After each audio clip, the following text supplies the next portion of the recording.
প্রতিদিনই নতুন সুযোগ নিয়ে আসে, শুধু দেখার মতো চোখ দরকার। কঠিন পথই তোমাকে শক্তিশালী করে। হাল ছেড়ে দেওয়া মানেই নিজের স্বপ্নকে হত্যা করা। আজকের কষ্ট তোমার আগামীর সাফল্যের বীজ।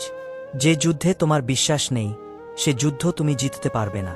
দ্বিতীয় অধ্যায়, মানুষ ও সম্পর্ক। মানুষের ভালো দিক দেখার অভ্যাস গড়ে তোলো, তুমি সুখী থাকবে। সবাই তোমাকে পছন্দ করবে না, তবুও তোমার সত্যের পথেই থাকতে হবে। যে বন্ধুত্ব স্বার্থের উপর দাঁড়িয়ে থাকে, তা বেশি দিন টিকে না।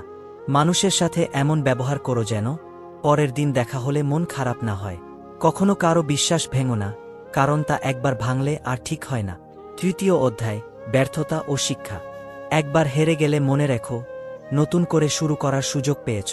শুধু সফলতাই নয়, ব্যর্থতাও তোমাকে গড়ে তোলে। অভিজ্ঞতা হলো এমন এক শিক্ষক, যে পরীক্ষাটা আগে নেয়, শেখায় পড়ে। নিজের ভুল স্বীকার করতে পারা বুদ্ধিমানের লক্ষণ। যে ভুল থেকে শিক্ষা নেয় না, সে একই ভুল বারবার করে। চতুর্থ অধ্যায়, স্বপ্ন ও লক্ষ্যে। স্বপ্ন বড় হওয়া চাই, যাতে তুমি প্রতিদিন সকালে জেগে ওঠার কারণ খুঁজে পাও। নিজের স্বপ্ন পূরণে যদি তুমি ব্যস্ত না থাকো, তবে কেউ একজন তোমাকে তার স্বপ্ন পূরণে ব্যস্ত রাখবে। সফলতা রাতারাতি আসে না, প্রতিদিনের ছোট ছোট পদক্ষেপই একদিন বড় হয়ে ওঠে। লোকে হাসবে, কটাক্ষ করবে, কিন্তু দিন শেষে ফলাফলই কথা বলবে। নিজেকে প্রমাণ করার জন্য কারও অনুমতির দরকার নেই। পঞ্চম অধ্যায়, ধৈর্য ও মানসিক শান্তি। যা বদলানো সম্ভব নয়, তা নিয়ে দুশ্চিন্তা করো না।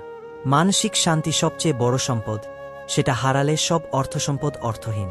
একটু ধৈর্য ধরো, সময় সবকিছু ঠিক করে দেবে। নিজেকে কখনো ছোট মনে করো না, প্রত্যেকের জীবনের মূল্য আছে। প্রতিদিন একটু একটু করে ভালো হওয়ার চেষ্টা করো, একদিন তুমি সেরা হয়ে উঠবে। ষষ্ঠ অধ্যায়, সময় ও সুযোগ। সময় চলে গেলে আর ফিরে আসে না, তাই প্রতিটা মুহূর্তকে কাজে লাগাও। আজকের কাজ কালকের জন্য ফেলে রাখলে, তোমার স্বপ্ন একদিন ফেলে থাকবে। সঠিক সময়ে সঠিক সিদ্ধান্ত নেওয়াই সাফল্যের মূল চাবিকাঠি। জীবনে সুযোগ একবারই আসে, তবে প্রস্তুত থাকলে তুমি অনেক সুযোগ তৈরি করতে পারবে। তুমি যদি অপেক্ষা করো সঠিক সময়ের জন্য, তবে তা কখনো আসবে না।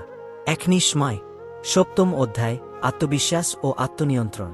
নিজেকে বিশ্বাস করো, কারণ তুমি যদি নিজেকে বিশ্বাস না করো, তাহলে অন্যরাও করবে না।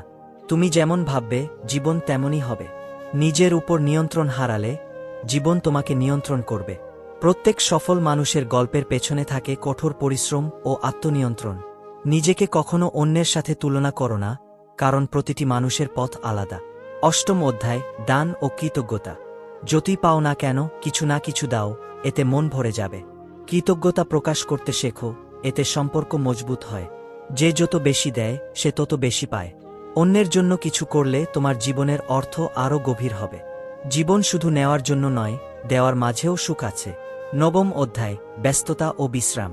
কাজের মাঝে বিশ্রাম না নিলে একদিন তোমার শরীরই তোমাকে বিশ্রাম দিতে বাধ্য করবে। খালি হাতে এসেছ, খালি হাতেই চলে যাবে, তাই জীবনটাকে হালকাভাবে নাও।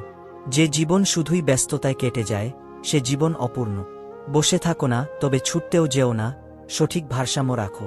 নিজেকে সময় দাও, কারণ নিজের যত্ন নেওয়া কোনো বিলাসিতা নয়, প্রয়োজন।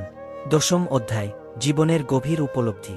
জীবন আসলে খুবই ছোট, তাই যা ভালোবাসো সেটাই করো।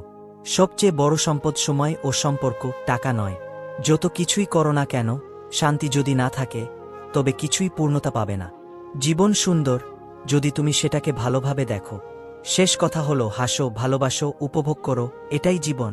শেষ কথা, জীবনের প্রতিটি মুহূর্তেই শেখার সুযোগ। পথ যত কঠিনই হোক না কেন, মনে রেখো, তোমার ধৈর্য, পরিশ্রম ও ইতিবাচক মানসিকতাই তোমাকে সামনে এগিয়ে নিয়ে যাবে। তোমার জীবন সুন্দর হোক। সো গাইজ, ভিডিওটা ছিল এই পর্যন্ত। যদি ভালো লাগে, লাইক, সাবস্ক্রাইব, কমেন্ট করবেন। আর হ্যাঁ, সুস্থ থাকবেন, ভালো থাকবেন। ধন্যবাদ।